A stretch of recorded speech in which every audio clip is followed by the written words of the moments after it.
And I'm usually giving lots of lectures around the world, but never in front of entrepreneurs and business people. And some of my colleagues said, "Yeah, be careful, They are right. They have heard everything about management and leadership, and they know everything. What can you, little one, teach them? So I thought, okay, I have my thoughts.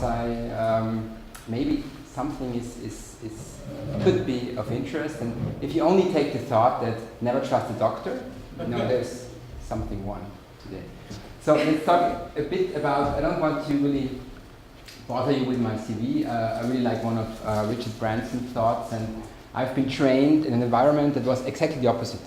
Actually, they tried to not train us, because if you don't train your people, they are more likely to not leave you because they are afraid of getting any other job. So I really think this makes totally sense. So again, my CV, I did some interesting things. I didn't spend too much time at university. Actually, I spent lots of time in the late 90s, early 2000s on the water, on the mountains, and basically we formed a quite successful sailing team. And sailing is an interesting sport. You are together on, let's say, 2 square meters, and you're a team and you're under pressure, and bad decisions have an immediate impact on your result. And basically we had great results, so we won the world championship once, but we were actually a bad team. We had a bad team leader, seriously. He was such a pain in the ass for us that every time after the season we said, there's no chance ever I'm gonna step one step back on the boat next year. So over the winter, we had some beers, we had some fun, and then said, okay, let's try it once more.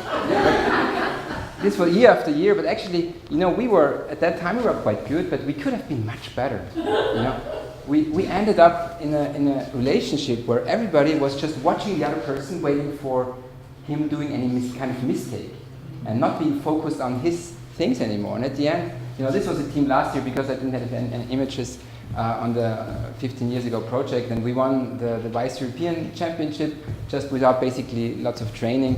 And I really try to stick to my, let's say, leadership or team rules now in the sports team as well, and it works out brilliantly. Everybody does what he's best in, and don't really watch the other what they're doing. So after my studies, I changed into the public medical system in Austria, and guess what? It's really bad. I've never seen anywhere worse leadership and worse values actually than there, and it was disappointing. And actually, this is really influencing all of our lives. This is not just wasting enormous amount of money. No, that's one thing. It's really influencing patients' life. It costs lives, actually. I'm sure that several people today will die because of bad leadership in medical business. And basically, I'm an eye doctor, so it costs eyes, which is bad enough. But I have had a very bad education in terms of how to follow and how to build a team. And actually, after I finished my education there, I thought, okay, now I have 100% the thoughts how not to do things. If I do it completely the other way around, I think I'm quite solid. And this is what I tried. And then basically I was so frustrated that I stepped out quite early after 2-3 years, and I got an offer from a Californian startup. And our Silicon Valley is not in Silicon Valley, it's in Orange County. And it was a small startup, and they believed in me. And, this was something completely new, because in Austria usually you don't believe in the younger generation, at least in our business. And they said, why don't you launch our European business with our product? And I said, really? Me? I have no clue. They said, yes, just do it. So what I did basically for 1 year is working with the, let's say, 50 top key opinion leaders. Sorry, I'm still from the yoga, a bit thirsty. At least I got rid of the sweat. I worked with the key opinion leaders and had the chance to visit the top clinics worldwide. So which was incredible, because I saw how good things can be if you just lead well. And this is not a term of that it costs more money or it costs more resources. It's basically only the leadership and the skills. And I gave lots of lectures, and I worked with those people. And basically, after I returned back home to the clinic, I said I can't work here anymore any day. So I moved over to the private side of. I chose 2 colleagues that I was most impressed in, one in Switzerland, one in Germany, and I'm working now with them, building our projects. And basically we are somehow entrepreneurs in our business. You know, it's completely different, but it's a lot as well about adapting new technology. It's a lot about customer satisfaction. You know, you know, in Austria, if you talk about patients and customers, you know, some are really, you know, will hit you. But I think, you know, there's nothing wrong with trying to make the best customer satisfaction. You know, we want to keep them the best results and keep them as happy as possible. So that's what I did the last years. I built up several clinics, several laser eye clinics. That's not the topic for today, but I will let you know something a little bit more about that. That's a quite famous German actor. He was also in one of the Viennese police TV shows. So then later on, I did last year some kind of mini MBA in Chicago at the Northwestern University, and was very impressed there because I learned so much. There was not a single doctor that gave lectures. It was all you guys, actually. And I was deeply impressed by their ideas and by their thoughts, and I was the first European ever did this course. So basically, one of the guys I was almost most impressed was Harry Kramer. He's a professor there, and he has worked with Baxter International. He was CEO and chairman of the board for, I think, 15 years about. You know, Baxter is one of the largest companies in our field, 66,000 employees. That's quite a bit. You know, this guy really has to have leadership skills, and it's very important because Baxter is a lot into very, let's say, I'd say, dangerous technology. You know, all the dialysis and, you know, hard things. So if things go wrong, you know, it has an immediate bad impact on people, on results. You know, people die. So I was very impressed by him, and I wrote the paper Sabine talked about, and you all got it before the event, and you can read it back home. And he was my co-author because I said it's the easiest way to copy him and not just cite him. And actually, I tried to contact him for a week, and he didn't reply. And later on, he called me back and said, "I'm sorry, but I was approached by the cardinals in the Vatican, and they are interested in my method, and I went a week to Rome to talk to them, to basically, to try to implement some of my thoughts into their leadership." And I thought, you know, the Pope of the Catholic Church, you know, this should be the most values-based leader in the world, you know, just by definition. So quite interesting. So it took my attention. Basically, the theory is all about, or not the theory, that's the method. It's, you know, the best team starts with yourself.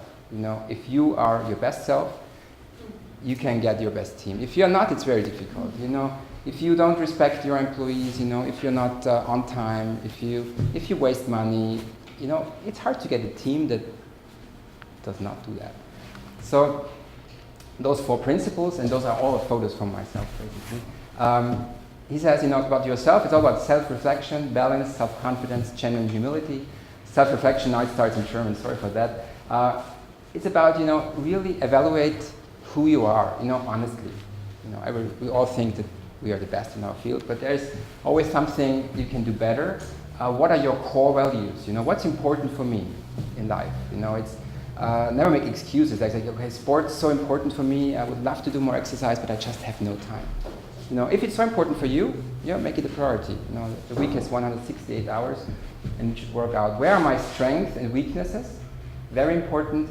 And also, how do I act? How do I interact? How do I communicate with my staff, with my people? How do I make my decisions? And I think a great advice is that try to do this constantly. The best would be try to do it, you know, daily. When you have your morning yoga, when you go for a run, for a walk with your dog, or with a new dog, with you watch your fish. Try to really live your day again and think about what did I do wrong today, or what could I have done better if this day would happen again. What would I do differently? And if it's just, you know, approaching one of your employees and talking to him, and I think to do this constantly is very important, because if you aren't self-reflective, you don't know yourself. If you don't know yourself, how you can lead yourself, and if you can't lead yourself, how can you lead others? Second perspective would be the balance. You know, try to get several opinions about a topic. Don't take your mind too early on one thing, one opinion. It's much more important to understand than being understood. Being understood is the last thing, and it's much more important to do the right thing and not to be right. I think that's the right.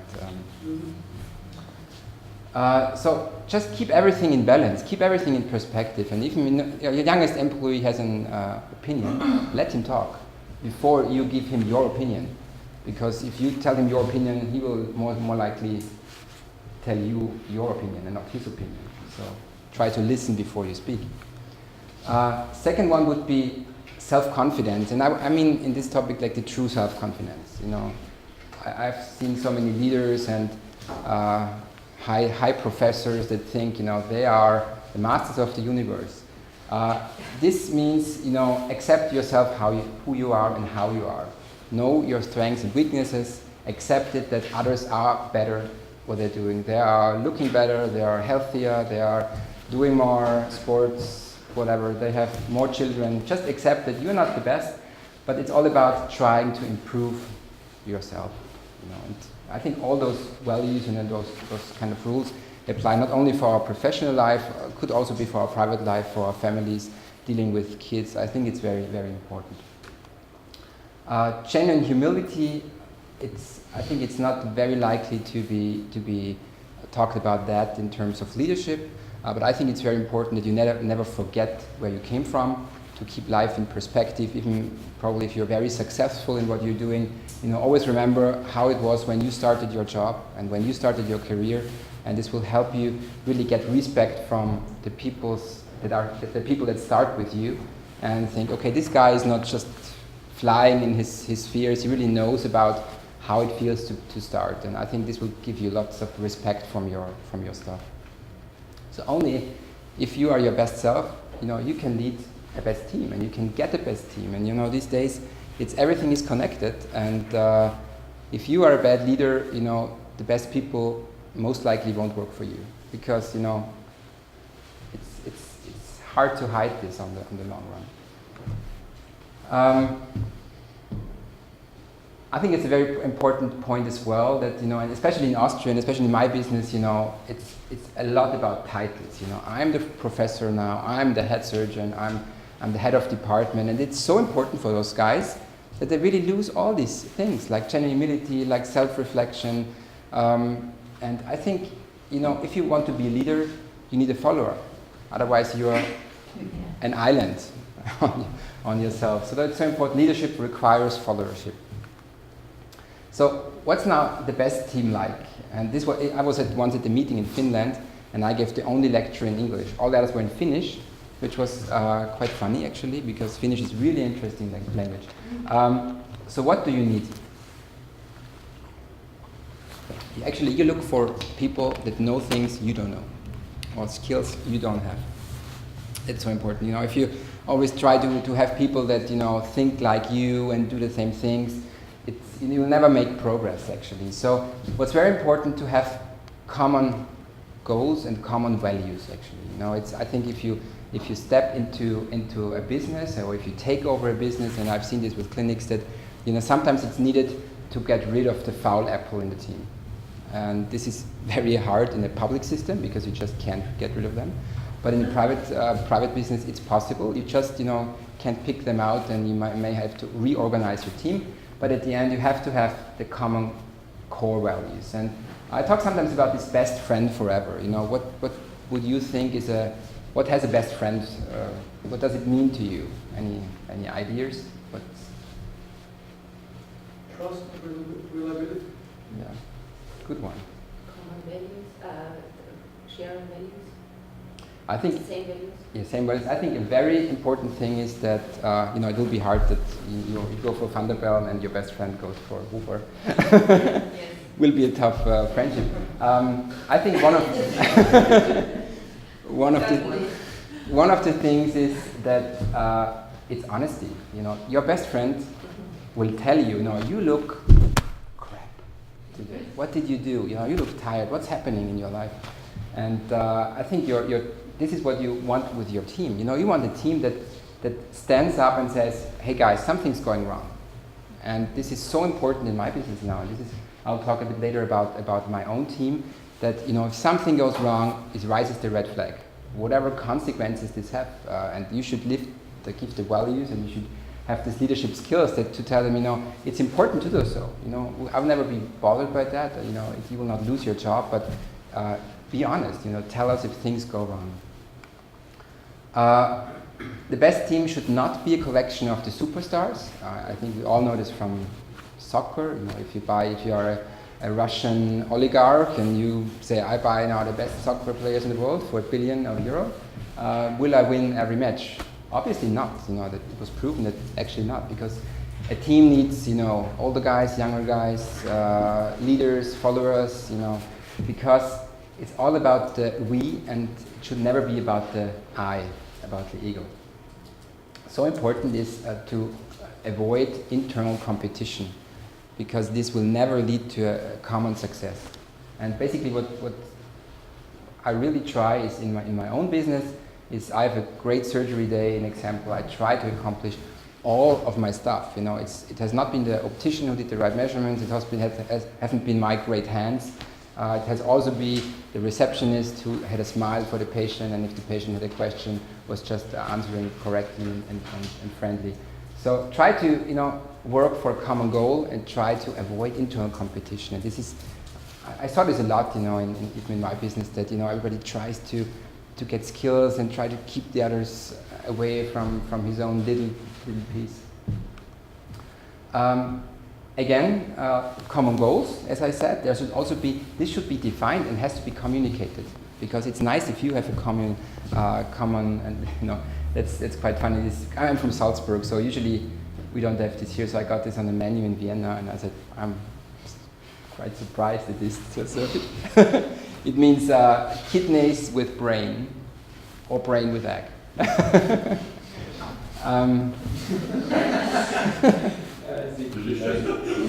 Yeah, it's delicious. Yeah, actually. This is from animals, not from This is what they say. We are assuming that's the truth. I found it in the name of a Quentin Tarantino movie. Yeah. Is there anybody in here that would like? No.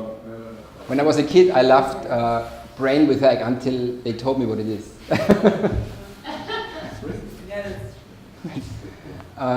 So I think it's so important to have this goal, but to communicate it. Your team has to know it. And even if it's the lady that cleans the office in the after hours, they should know about what are your customers, what are your goals, what are you trying to achieve here, and especially when new members of the team are coming on board, because maybe you have your team meetings, but then some are leaving, some are coming, and at the end it gets very washing out a bit. So what's the role of the team leader? I think it's much more important to listen than to talk, to get really a balance of all the different perspectives, opinions, and make sure that you respect all opinions, even if it's not your own one, because it will give you a broader view. Most important, try to live your values. As I said, you can't expect your team being on time if you're never on time. If you spend money like nothing and buy Dom Perignon all the time when you are with your customers, whenever, and then you tell your staff you have to fly economy to Australia for the meeting, it will be difficult. So communication is very important, and I think it's much more important to be respected within your team than to be the most liked person. And I think respect is very hard to earn within your team, honestly. So I've learned constant feedback is very important, and nobody likes those Mitarbeitergespräche, those when you have to talk to your employees once in a while. I think it's even you have to do it these days. I don't know. So everybody hates it, but I think it's so important to do this constantly, because the worst thing is if you never give feedback and then you have to give negative feedback. It's the most devastating thing you can do. So I try to be open. I try to be, as I said, to do this on a constant level. Because if you give, always good things and then sometimes a little bad thing, you can hide it in this, how you call it, the shit Sandwich. sandwich. Thank you. But I think it's just about to do this constantly is very important. Talk about motivation, and I think there's sometimes a bit of misunderstanding, especially in the leaders, that it's all about money. You know, obviously, if you have an employee that makes little money and has to really pay the bills, it's important, but it's not everything. It's a lot about respect. It's all about opportunities, especially for young people like myself. I never did a job so far just for the money. I always tried, okay, where do I have the best future opportunities? And sometimes it might be just time, you know, one day of extra vacation, something. If a goal was achieved, it can make a lot of difference. Another point, and this is also, you know, out of my sailing career, and this is us actually, and it was quite dangerous because we lost one guy and we could not pick him up again, and we were very lucky that a motorboat was close by. So try to prepare yourself for the ups and downs in life. You know, if everything goes perfect, try to prepare a little bit for the downsides, because life is a sine wave. It's more likely that it will never stay perfect.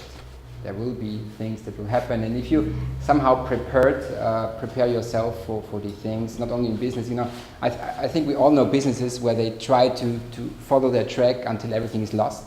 Even when in the early days they would have made some changes, they would have made the way to change things again, really try to do it. I think it's a good recommendation as well. So my best team now is, you know, this was a tender in Porto Cervo to a nice yacht. You know, you need powerful employees, but they have to go in the same direction. Tender too. So it's even more horsepower than the Tesla yesterday. You know, go to the same direction. That's so important. And my team now, and I got a lot of questions from my patients. You know, what do you define? You know, what's the good thing? Why should I have my eyes done with you? You know, it's a big decision. Is it because of you have the best technology? You know, technology is easy. I go to the company who sells it and put the money on the table, and they place me there the best technology. Is it my hands? You know, am I the most skillful surgeon in the world? I can tell you I'm not. I don't think so. I know my strengths and weaknesses. The good thing is, for what I'm doing, you don't need the best surgeon in the world. And what I tell those patients, usually I said, you know, that's my team, by the way, and it's the only picture I had. I think I have the best team, seriously, because we all know what our goal is. Our goal is to get the best possible results. Our goal is to have the best customer satisfaction that's possible, and I think we do quite well on this. But they know it, and it's so important for me, and I was asked as well, you know, what makes success in laser eye surgery, what makes great surgeons or great clinics, what makes average. I think it's a lot about trying to avoid mistakes, first of all. To try to avoid mistakes, you need people who think really for themselves and raise a red flag if something is going wrong, because you can never, you know, have your side about everything. It's impossible, probably in everybody's business. So that's so important for me, and you know, you respect them, you give them constantly feedback, and for us it works quite well. And yes, my conclusion is values are valuable. You know, everywhere in life, within your family, with your kids, in a sports team, in your business, with employees, even with partners, with vendors, whoever you work with.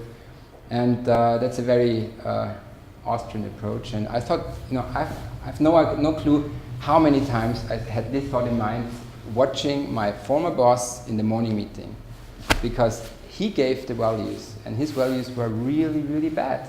And this is why the whole team didn't work, and this is why the whole training didn't work, and why millions are wasted with the years, why people are suffering, where there are bad results. I know nobody really talks in public about that, but it's really, there are so many things that could be improved, not with putting more money in, but with a little bit of values, a little bit of leadership. So I want to end with that's my best team forever, my little daughter, and again, values are valuable. Thanks.